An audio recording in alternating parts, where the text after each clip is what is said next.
Hello everyone, welcome to Padhai Times. आशा करता हूँ आप सभी बढ़िया होंगे। दोस्तों, आज हम Delhi district code group C के लिए मोस्ट एक्सपेक्टेड मैथ्स के क्वेश्चन करने वाले हैं। ये पार्ट 3 है। इससे पहले पार्ट 1 और पार्ट 2 आ चुका है। अगर अभी तक आपने नहीं देखा तो जाके जरूर देखें, बहुत ही बेहतरीन क्लासेस हैं वो भी। और अगर मैं बात करूँ तो इस वीडियो में जो है हम मैथ्स के सारे चैप्टर से क्वेश्चन करने वाले हैं। काफी बेहतरीन क्लास होने वाला है, तो आइए स्टार्ट करते हैं। उससे पहले अगर आप चैनल पे नए हैं तो चैनल को सब्सक्राइब कर लीजिए, बेल आइकन जरूर दबा दीजिए, ताकि जैसे ही कोई भी वीडियो अपलोड करूं आपको तुरंत नोटिफिकेशन मिल जाए। ठीक है। और अगर आप प्लेलिस्ट में जाके चेक करेंगे तो दिल्ली कोर्ट एग्जाम 2021 के नाम से प्लेलिस्ट बना हुआ है। वहां पे मैंने 40 से अधिक क्लासेस लिए हुए हैं, तो जाके आप देखिए। हिंदी, इंग्लिश, मैथ्स, जीके के बहुत ही बेहतरीन तरीके से मैंने क्लास लिया हुआ है, तो जाके आप जरूर देखें। और पढ़ाई टाइम्स ऑफिशियल जो टेलीग्राम चैनल है उसको ज्वाइन कर लीजिए। वहां पे डेली क्विज हो रहा है, तो क्विज में भी पार्टिसिपेट करिए। बहुत सारे बच्चे बढ़ चढ़ के पार्टिसिपेट कर रहे हैं। और जैसे ही कोई भी ऑफिशियल अपडेट आता है सबसे पहले मैं टेलीग्राम पे ही शेयर करता हूं। और पीडीएफ के लिए भी आप टेलीग्राम ज्वाइन कर लीजिए, ताकि जो है आपको पीडीएफ वहां से मिल सके। और अगर आपका मैथ्स वीक है तो मैथ्स स्पेस जो है चैनल को सब्सक्राइब कर लीजिए। लिंक जो है डिस्क्रिप्शन में मैंने डाल दिया है। वहां पे जो है चैप्टर वाइज जो है मैथ्स में पढ़ा रहा हूं, तो आप जाके चैनल को सब्सक्राइब कर लीजिए। और चलिए स्टार्ट करते हैं विदाउट वेस्टिंग टाइम। अपने सबसे चलते हैं सबसे पहले क्वेश्चन की तरफ। तो अगर हम देखते हैं सबसे पहला क्वेश्चन, तो दिया गया है 72 किलोमीटर प्रति घंटा की गति से चलने वाली ट्रेन 12 सेकंड में 112 मीटर के एक प्लेटफॉर्म को पार करती है। ठीक है। तो ट्रेन की लंबाई ज्ञात करना है। अब हमें ट्रेन की लंबाई बताना है। अब देखिए, एक इंपॉर्टेंट चीज यहां पे बताता हूं। अगर कोई भी ट्रेन जो है, अगर वो किसी खंभे, किसी व्यक्ति और किसी पोल को अगर वो पार करती है, तो वो क्या करती है, वो अपनी स्वयं की लंबाई जो है उसी को पार करती है। तो हम क्या करते हैं, डिस्टेंस अगर मानना होता है तो हम क्या लेते हैं, तो हम लेते हैं ट्रेन की लंबाई। ठीक है। और अगर कोई भी ट्रेन किसी प्लेटफॉर्म को अगर पार करती है तो डिस्टेंस क्या हो जाता है, तो डिस्टेंस हो जाता है ट्रेन की लंबाई प्लस उस प्लेटफॉर्म की लंबाई। ठीक है। यहाँ डिस्टेंस का मतलब होता है दूरी। यहां तक कोई डाउट? आई डोंट थिंक कि यहां तक कोई डाउट होगा। अब चलिए बढ़ते हैं आगे और क्वेश्चन को सॉल्व करते हैं।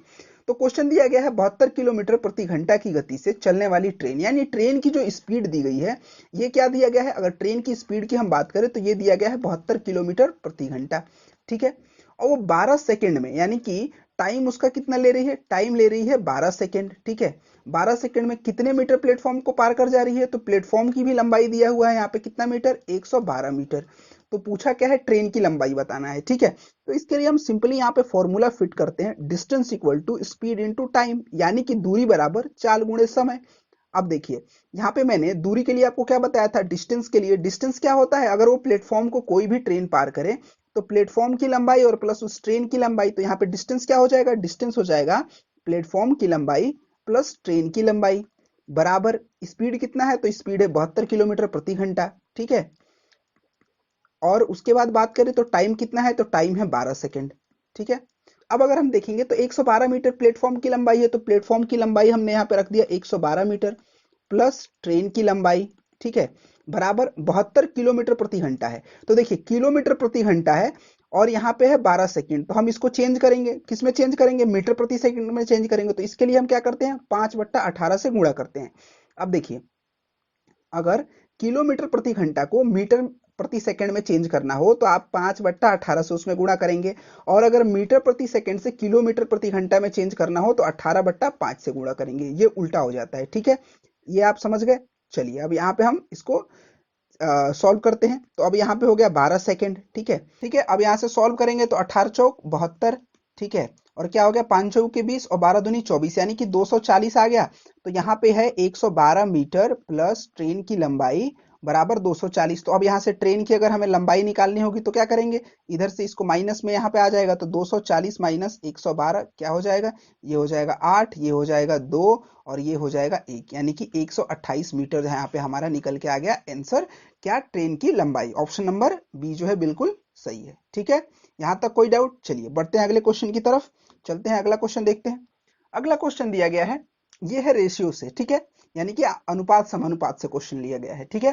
तो देखिए, क्वेश्चन दिया गया है, दो संख्याएं 3 और 5 के अनुपात में हैं।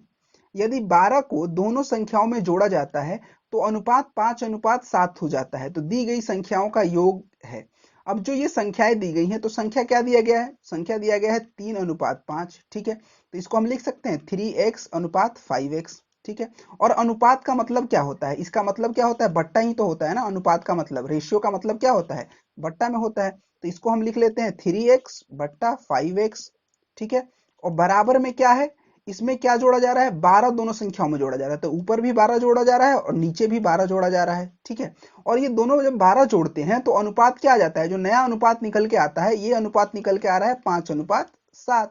अब ये हमारा जो है इक्वेशन सेट हो गया। अब इसको सॉल्व कर देंगे तो ये क्या हो जाएगा, 7 तरीके 21x और 12 सते 84, 5 5 जा 25 प्लस 12 पचे 60। ठीक है, अब यहां से चला जाएगा, इसको अब क्या करेंगे, x वाले को एक साइड कर देंगे और जो नंबर दिया गया इसको एक साइड कर देंगे, तो ये क्या हो जाएगा 4x बराबर क्या हो जाएगा 24। तो x बराबर यहां से निकल के आ गया हमारा 6। तो x बराबर 6 निकल के आ गया। तो अब ये क्वेश्चन पूछा क्या है, तो अब यहां से क्वेश्चन पूछा है कि दी गई संख्याओं का योग क्या होगा। ये जो दोनों संख्याएं दी गई हैं क्या 3x और 5x, इसका योग आपको बताना है। तो 5 और 3 8x होता है ना, तो 8 गुणे x की वैल्यू हमें पता है 6, तो क्या हो जाएगा 8 छक 48। ऑप्शन नंबर ए बिल्कुल सही। इसको कई तरीके से बना सकते हैं। ठीक है, तो आपको जो इजी लगे वो उस तरीके से आप इसको सॉल्व कर लीजिएगा। ठीक है, यहां तक कोई डाउट? चलिए बढ़ते हैं अगले क्वेश्चन की तरफ, देखते हैं अगला क्वेश्चन। और कहीं भी कोई भी डाउट होता है तो आप कमेंट करके जरूर पूछें। अगला क्वेश्चन दिया गया है 8 महीने की अवधि के लिए 2,40,000 रुपए पर 15% प्रति वर्ष पर साधारण ब्याज प्राप्त कीजिए। यानी कि आपको सिंपल इंटरेस्ट यानी कि साधारण ब्याज बताना है। ठीक है, रेट ऑफ इंटरेस्ट कितना दिया गया है, तो रेट ऑफ इंटरेस्ट दिया गया है 15%। उसके बाद हम बात करें कि टाइम कितना दिया गया है, तो टाइम दिया गया है 8 मंथ। ठीक है, प्रिंसिपल दिया गया है 2,40,000। ठीक है, तो हम इसको सिंपली सॉल्व कर देंगे। एसआई सिंपल इंटरेस्ट बराबर क्या हो जाता है, PRT/100। ठीक है, ये हो जाता है सिंपल इंटरेस्ट। सिंपल इंटरेस्ट का सबको आई थिंक फॉर्मूला याद ही होगा, ऐसा कोई नहीं है फॉर्मूला याद नहीं है। ठीक है, तो सिंपल इंटरेस्ट जो है यहाँ पे आप सिंपली रख देंगे 2,40,000 गुणे यहाँ पे रेट ऑफ इंटरेस्ट कितना है 15, टाइम कितना दिया हुआ है 8 मंथ। अब देखिए 8 मंथ दिया हुआ है, लेकिन जो है समय हम किस में रखते हैं, वर्ष में रखते हैं। अब देखिए जो ये टाइम लिखा होता है, टाइम लिखा होता है किसमें, ईयरली में टाइम लिखा होता है, यानी कि वर्ष में टाइम लिखा होता है। यहाँ पे मंथ में है तो इसको वर्ष में कन्वर्ट कर देंगे, यानी कि ये क्या हो जाएगा 8/12। तो यहाँ पे अब लिख देंगे बट्टा 12 और गुणे 100 है तो 100। समझ गए ना, यहाँ तक कोई डाउट? देखिए 8/12 को या तो आप ऐसे लिख दीजिए 4 दूनी 8 4 तीन 12, 2/3 भी यहाँ पे लिख सकते हैं, जो भी आसानी हो वो लिख लीजिए। चलिए मैं यहीं पे काट लेता हूँ, 4 दूनी 8 4 तीन 12। ठीक है, एक जीरो से एक जीरो, एक जीरो से एक जीरो। ठीक है, 3 से फिर ये चला जाएगा, 3 पचे 15, तो क्या निकल के आ गया 5 दूनी 10 और ये हो गया 24। यहाँ पे 24 2,40,000 है ना, एक और जीरो रहेगा यहाँ पे। ठीक है, तो अब क्या निकल के आ गया, ये 5 दूनी 10 और 24 ये क्या हो गया 2400 इंटू 10, ये क्या हो जाएगा 24,000 हमारा निकल के आ गया। क्या निकल के आ गया यहाँ से, सिंपल इंटरेस्ट निकल के आ गया, यानी कि साधारण ब्याज निकल के आ गया। ऑप्शन नंबर ए जो है बिल्कुल सही हो जाएगा। ठीक है, साधारण ब्याज का ये फॉर्मूला होता है। ठीक है, और अगर आपसे पूछ दे सीआई और एसआई के 2 साल का अगर डिफरेंस अगर आपसे एग्जाम में पूछ दे तो ये क्या हो जाता है, याद रख लीजिए PR² अपॉन 100 का स्क्वायर। इस पे अगर आप रख देंगे तो आपको निकल के आ जाएगा जो है कंपाउंड इंटरेस्ट और सिंपल इंटरेस्ट 2 साल का डिफरेंस। ठीक है, चलिए 3 साल का भी बात करेंगे अगले क्वेश्चन में, देखेंगे आगे। ठीक है, चलिए बढ़ते हैं अगले क्वेश्चन की तरफ, चलते हैं अगला क्वेश्चन देखते हैं। अब अगला क्वेश्चन दिया गया है what is the mean proportion of 3x and 12x। तो देखिए आइए मीन प्रोपोर्शन जानते हैं। तो मीन प्रोपोर्शन के लिए क्या होता है, जैसे यहाँ पे दो A B C, यहाँ पे 3 नंबर लिखा गया है। ठीक है, इसको रेशियो में लिख देते हैं। तो मीन प्रोपोर्शन होता क्या है, तो मीन प्रोपोर्शन हो जाता है ये बीच वाला, बीच वाला जो होता है मीन प्रोपोर्शन है। तो इसको हम लिख सकते हैं A/B बराबर B/C, ऐसे लिख सकते हैं इसको। अब देखिए यहाँ पे अगर तिरछा तिरछी गुणा करेंगे तो क्रॉस मल्टीप्लिकेशन करेंगे तो क्या हो जाएगा, B² बराबर क्या हो जाएगा, यहाँ पे ये हो जाएगा AC। तो B बराबर क्या हो जाएगा, √AC। तो अगर मैं आपसे पूछूं कि इसका बताइए मीन स्क्वायर क्या होगा, तो इसका मीन स्क्वायर आप बता सकते हैं ना, √अंडर क्या हो जाएगा, AC हो जाएगा। तो वैसे ही यहाँ पे क्या दिया गया है, 2 नंबर दिया गया है 3x/12x। ठीक है, अब ये है A और C। अब आपको मीन प्रोपोर्शन बताना है, तो मीन प्रोपोर्शन बताने के लिए क्या होता है, B बराबर क्या हो जाता है, √AC। तो यहां से मीन प्रोपोर्शन आप निकाल लीजिए, √अंडर में क्या है 3x/12x। ठीक है, तो ये क्या हो जाएगा, 36x²। अब देखिए x इंटू एक्स क्या होता है, x² हो जाता है। कुछ लोग क्या करेंगे, गुणा करते टाइम इसको लिख देंगे 36x, तो क्या हो जाएगा, गलत हो जाएगा। ठीक है, तो ये हो गया x², क्या हो जाएगा 36 इंटू x²। अब देखिए अब यहाँ से अब क्या हो जाएगा, 6 का स्क्वायर 36 और x का स्क्वायर, x का क्या हो जाता है स्क्वायर, तो यहाँ से अगर स्क्वायर हटेगा तो ये x आ जाएगा और इसका क्या हो जाएगा, अगर आप इसका वर्गमूल निकालेंगे तो 6 हो जाएगा। तो ये क्या हो गया 6x। ऑप्शन नंबर आपका ए बिल्कुल सही। समझ गए? कोई डाउट? चलिए बढ़ते हैं अगले क्वेश्चन की तरफ, देखते हैं अगला क्वेश्चन।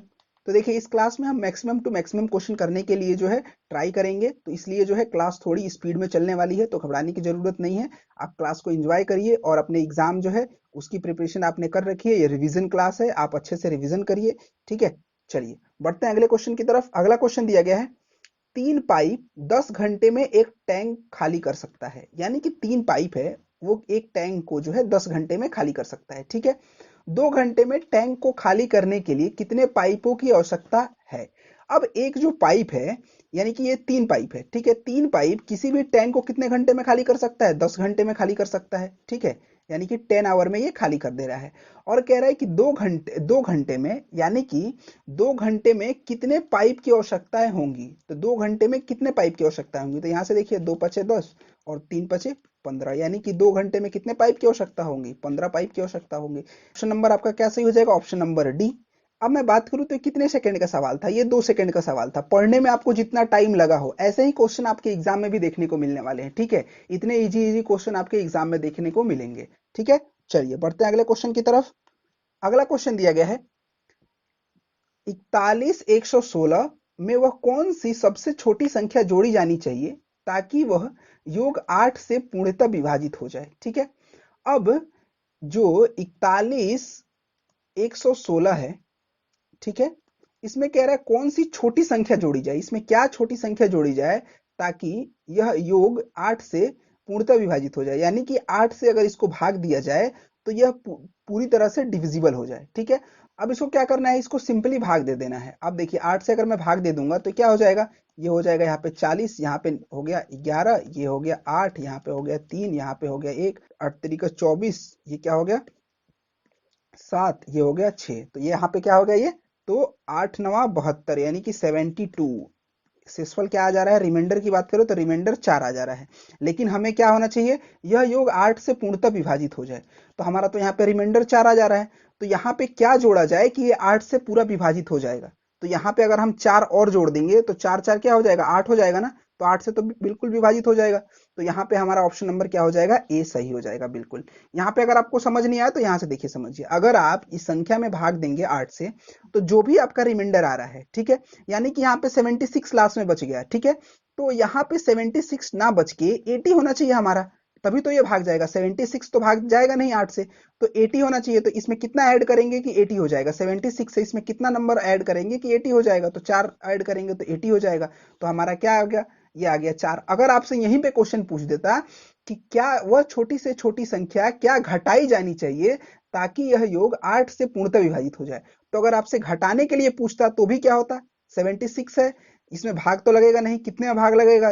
72 में भाग लगेगा, तो यहाँ पे क्या हो जाता? 4 ही घटाया भी जाता। ठीक है, तो इस क्वेश्चन में 4 ही आ रहा है दोनों में, लेकिन बाकी क्वेश्चन में अलग अलग आते हैं। ठीक है, तो आई होप यहाँ तक आपको समझ में आ गया होगा। चलिए बढ़ते हैं अगले क्वेश्चन की तरफ, देखते हैं अगला क्वेश्चन। अगला क्वेश्चन दिया गया है एक घनाभ है, घनाभ की लंबाई, चौड़ाई और ऊंचाई दी गई है। इसकी लंबाई है 12 सेंटीमीटर, चौड़ाई है 8 सेंटीमीटर और ऊंचाई है इसकी कितनी? 6 सेंटीमीटर। तो पूछा है घनाभ का आयतन बताना है, यानी कि इसका वॉल्यूम बताना है। तो घनाभ का आयतन हो क्या जाता है?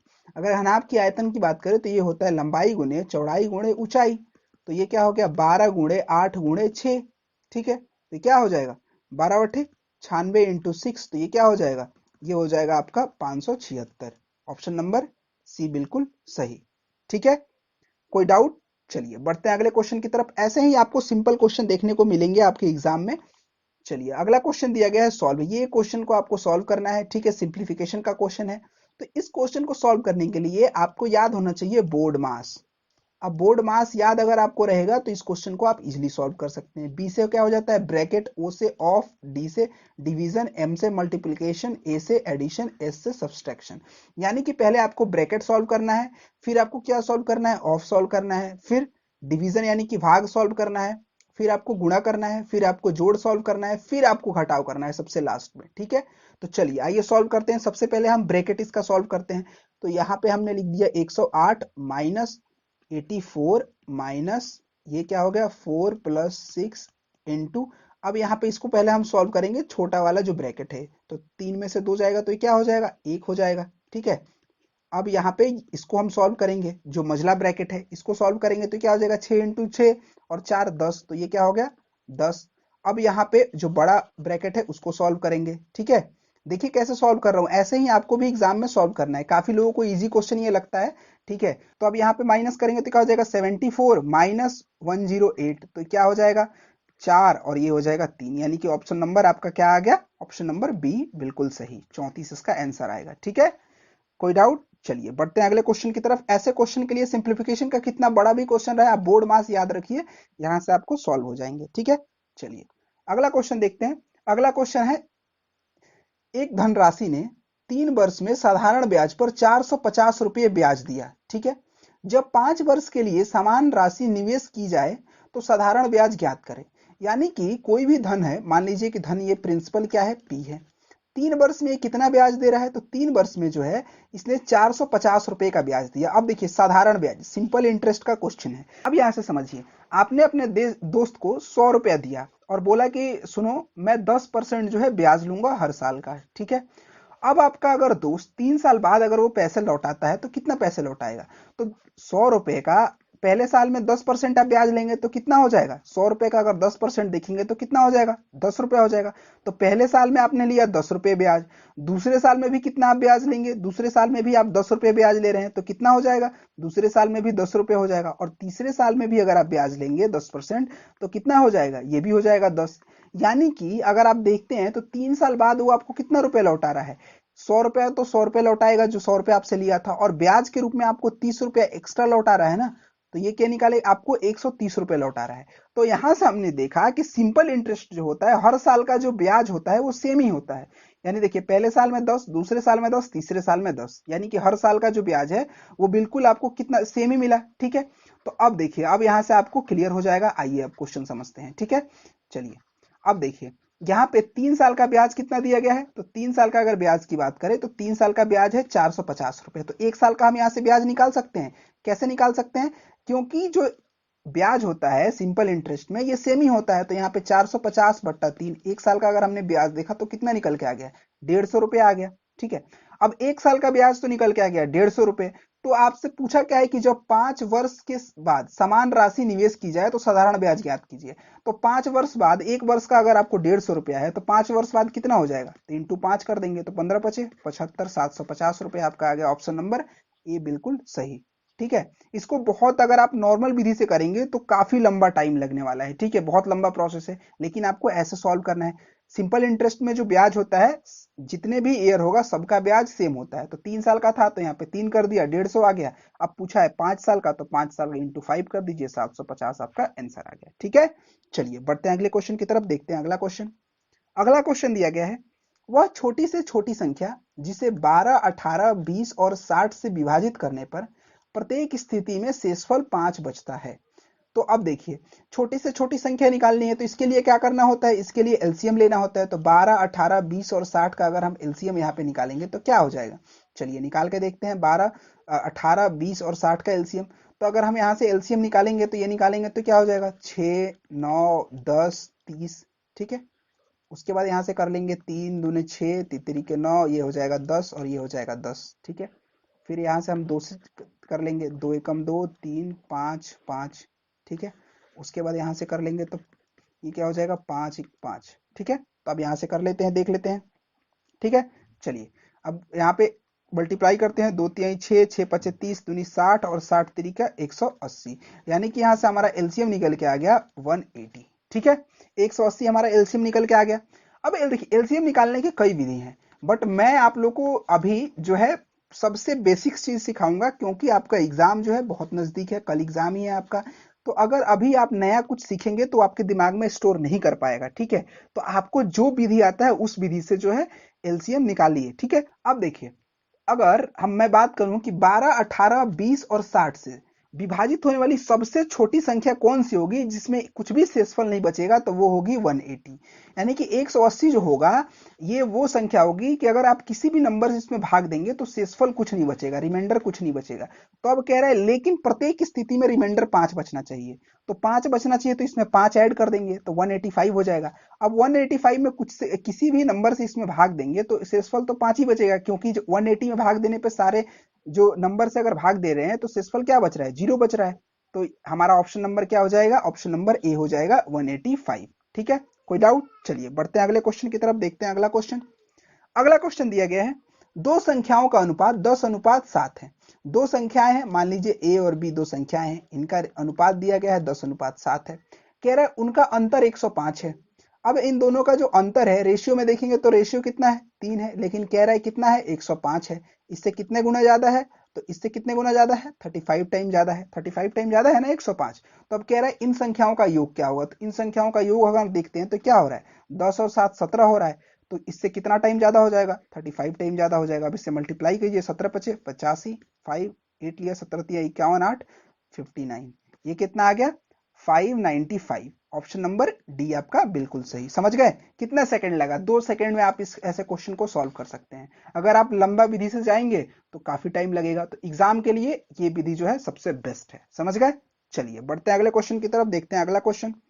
अगला क्वेश्चन दिया गया है, अली जो है 80 किलोमीटर प्रति घंटा से एक निश्चित दूरी तय करता है, ठीक है, और वह 60 किलोमीटर प्रति घंटा से स्कूटर पर सवार होकर प्रारंभिक बिंदु पर लौटता है। यानी कि अली यहां से स्टार्ट करता है, ये ए बिंदु है, और यहां तक जाता है बी बिंदु तक, कितने 80 किलोमीटर प्रति घंटा की रफ्तार से। ठीक है, उसके बाद यहां से जो लौटता है, ये लौटता है 60 किलोमीटर प्रति घंटा की रफ्तार से।